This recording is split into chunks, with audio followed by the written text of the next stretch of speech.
name is Nikki Adekunle, and I am an emotional and couple therapist. I am the founder and lead therapist of the Marriage Haven Limited. And at the Marriage Haven, we help couples evolve to better versions of themselves and teach them new skills so that they can have bliss in their marriage. So counseling and therapy is slightly different. Counseling is about just giving advice, but therapy is somewhat deeper. It's about healing from past hurts and trauma. So in therapy, you come in and you expect to be healed, but also it is also not about pampering, because a lot of people think that when you're in therapy, you are expected to be pampered. Will you be pampered? Yes, but you also are encouraged to grow out of your stuck places. So in therapy, we expect that you learn new skills and you grow in the process. That is what to expect in therapy. So you will need therapy because you need to gain clarity about your life. You will need therapy to be able to personally grow. If there are goals that you need to achieve, know that you will need emotional stability to do that. And so if there is anything you would want to achieve, understand that there is a place where you need to embrace yourself, love yourself, and be able to function from true authenticity. And that is what therapy is about. It helps you to undress and redress in such a way that you can embrace yourself.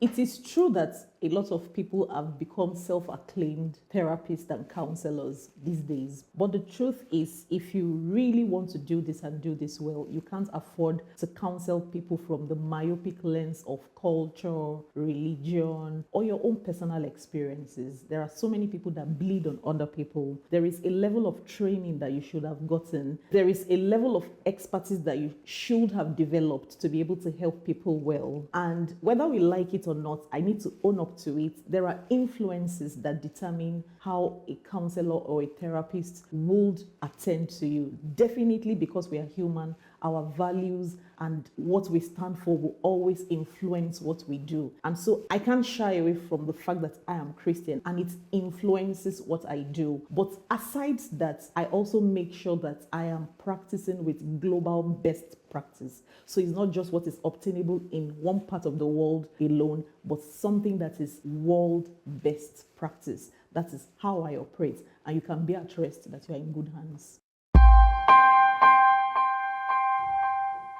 The kind of people I work with, because I don't work with everybody, the kind of people that I work with are those people that genuinely, they have hit rock bottom and they genuinely need answers. At this point, they are not afraid to be right or wrong, but they just want answers. Those are the kind of people that I work with. Two, I work with people that are ready to put in the required work, not people that just want to manipulate you and have their way. There is a way that you should go, and when you are instructed in that way, you should be willing to go that way, or the required work. Because I remember there was a time like that, a man came in and said that, I want to drop off my wife with you so that you can teach her what she needs to know so that the marriage can be better. This is not a daycare. You can't drop off your partner here.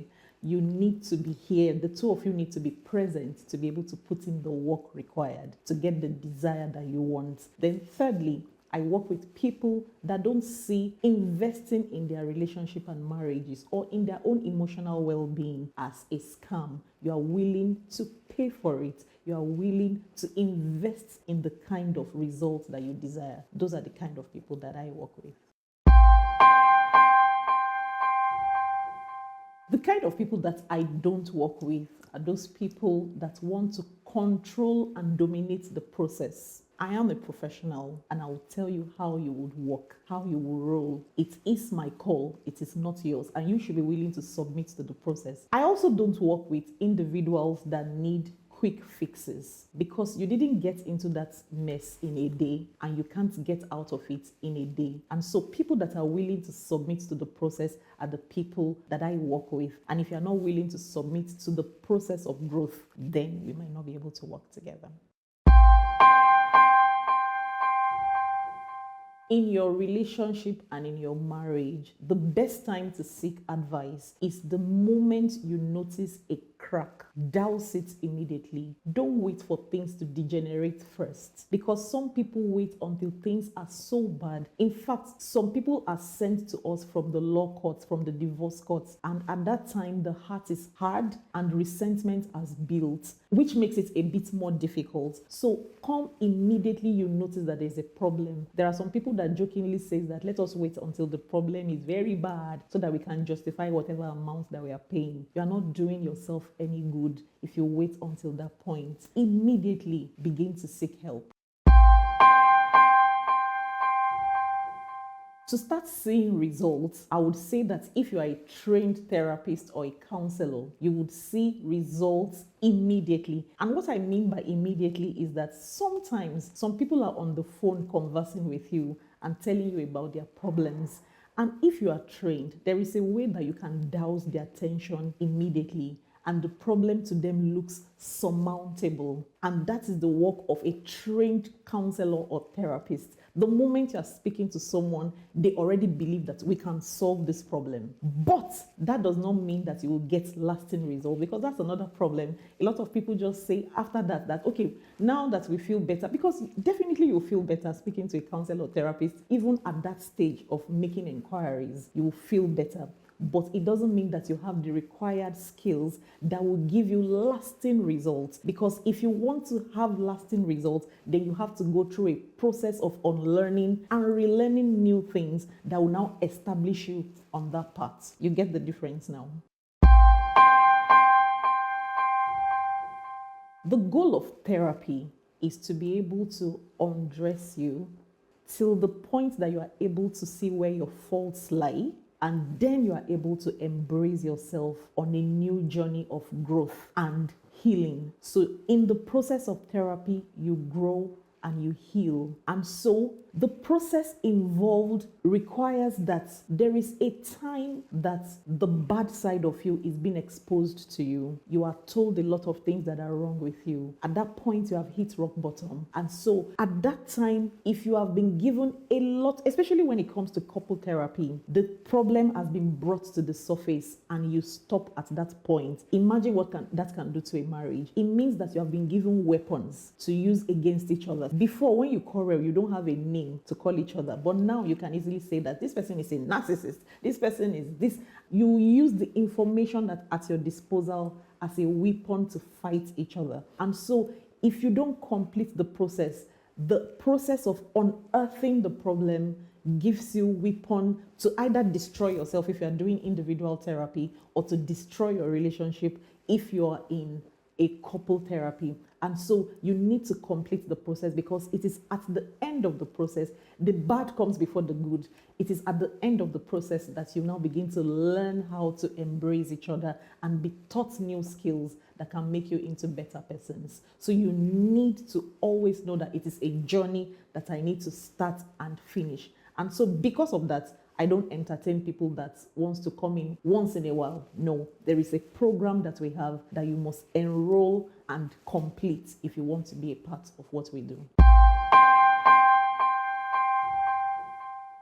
Okay, so I have worked with people that have even opened my eyes even to deeper dimensions of the work that we do. There was a time I had a client and she was having heart palpitations and serious health issues because of the consistent fight in her marriage. And by the time we began the process, she said that the health issues disappeared completely. And so if you are in therapy, especially in couple therapy, one of the things that it does for you is that it helps you to save money from health issues. It also helps you to become a bit more healthy. Second, it helps you to be more productive, because there are times that the quarrel that you're having in your marriage and in your relationship becomes so distracting that it affects your productivity. Third, it helps you to save money from law courts and divorce attorneys.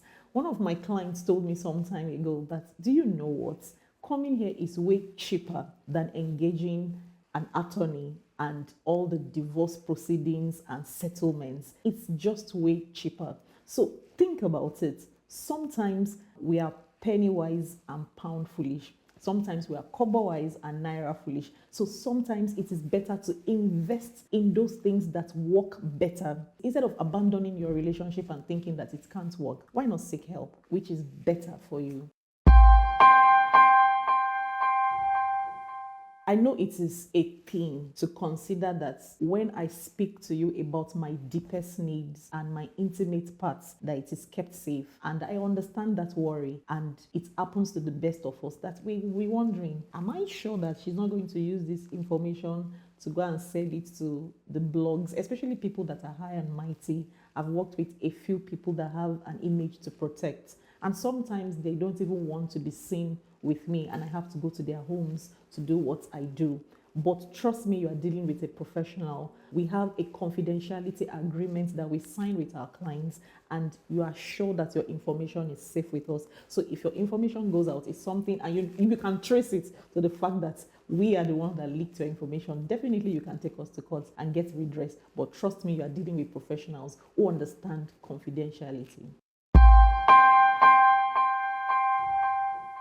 So it depends on what you call success. For couple therapy, for instance, there are couples that cannot deal with the healed version or a better version of their spouse, and they would fight it to a standstill. They can only relate to the broken version of their spouse. And so for such a person, if they decide not to continue with that relationship, that is success, because it means that they've grown enough to recognize that this person will always continue to trigger me in such a way that I cannot continue to grow. So that's success. And sometimes success is recognizing what to walk away from or what you think you can endure. But generally speaking, when we talk about success rates for people that are willing to put in the work, we have recorded over 90% success with the people that we work with, except, like I said, in cases where people need to make better choices that would benefit their life and destiny. Intending couples, people that are single, should realize that science has come to make life a lot more easier for you. Sometimes you are able to predict accurately what the future with a particular personality offers you in the future. And so with our work with you, we help you see the issues that will arise in your future, and you are beginning to plan for it even before you get married. Trust me, there is nobody that you ever get married to that they will not come with their own kind of baggage. But trust me, you are prepared for it, because science helps us to look into your personality and every other subtle thing that can affect your relationship. So you are prepared ahead of time. So in our own couples therapy, it is more than just a couple class. You are taught something deeper to be able to appreciate your partner at a more intimate level and to see whether you want to go ahead with that kind of person or not. Our work with couples is a little different and deeper from the norm. What we help couples to do is to be able to embrace themselves so much that they understand what they are contributing to the issues that they have in their marriage. Like I used to say, your relationship will only benefit from the person that you are becoming. And so we help people to change. We help people to embrace skills that their marriage will just simply be a beneficiary of who they have turned out to become. In couples therapy, what we do with couples is to give them skills to help them build a healthy relationship. Trust me, a lot of marriages are working, but they may not necessarily be healthy. And so what we help people do is to have a healthy marriage, a peaceful marriage, and a blissful marriage that you are proud of. Individuals that need clarity, individuals that feel depressed, individuals that feel like there is a lot of things happening that have come to overwhelm them, gain from our programs, because you are able to gain clarity, you are able to embrace yourself, you are able to grow out the skills that you need to be able to become more productive. So definitely individuals benefit from our programs. You can seek help early by normalizing seeking help. Normalize reading books. Normalize going for seminars. Normalize seeking third-party intervention. There is a myth out there that says that You don't need anybody in your relationship. That relationship or marriage is not a secret cult. You need to be able to compare notes to other people to see what is going right and what is going wrong. You need to go to seminars. For instance, we organize seminars and boot camps that help couples connect deeper. Our boot camp helps couples to build better memories that linger for a long time. At the Marriage Haven, we organize a couples boot camp every August. It is an annual event. The boot camp is a 3-day, 2-night event where we take couples out of their busy schedule, lodge them in beautiful hotels in very luxurious environments, and we help them to bond and to be able to create fondness between themselves. The boot camp is a place where we teach them skills, where we help them to unwind, and we help them to build beautiful memories. Don't forget that most times, if you want to end a relationship or a marriage, it is simply because the negative memories outweigh the positive memories. And so maybe a lot of couples are unable to do it by themselves. We give them a guide on building activities together that when you think about it, you smile knowing that we both experienced this together. And so trust me, the boot camp is a place where you have ultimate fun and you are recharged to face the journey ahead of you. So it's a place that you should visit.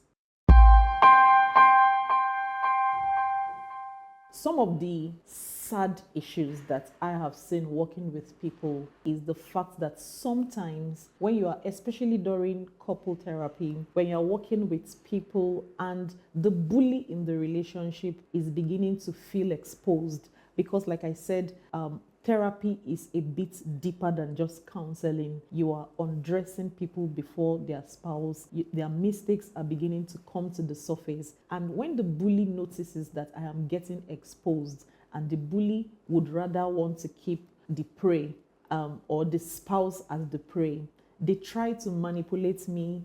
If they are unable to manipulate me, then they begin to manipulate their spouse and try to trigger them to the point that they end the process abruptly because they know that their mistakes are being, brought to the fore and they don't want it addressed. They would rather have their spouses as their plaything, or they want to continue to abuse their spouse and they would not want to continue with the process. And what I'm saying is a gender neutral thing. It is not men do it to their wives or wives. Anybody that is a bully and that does not want to stop being the bully, there is a way. They know their spouse, and so they continue to trigger their spouse until they get their spouse to the place where the person is acting mad. And so if you're untrained, you begin to see the spouse as the problem, whereas the person that is triggering the person is there. And so it takes a lot. And the sad part sometimes for me is that they sabotage the process and they make the process stop. And especially when the other partner cannot afford to continue with the process, the person stops and they just go back and circle back to where they are coming from. So for me, it's a very sad thing that happens during therapy.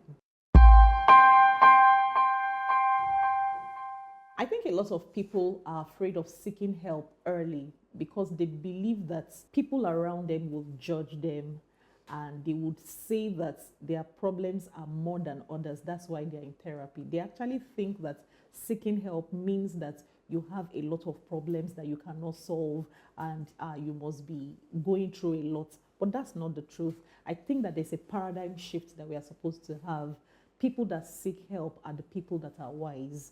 They are the ones that have noticed the trend and the pattern going on in their relationship, and they are trying to stop the problem in its tracks before it escalates. And so there is no need for shame, because there's a lot of people that say, please keep this under wraps. I don't want anybody to know that I'm here. Yeah, in as much as that is true, I would want us to normalize it that wise people seek help early. They are the ones that notice the pattern that is going on in their relationship and they want to douse the tension before it escalates.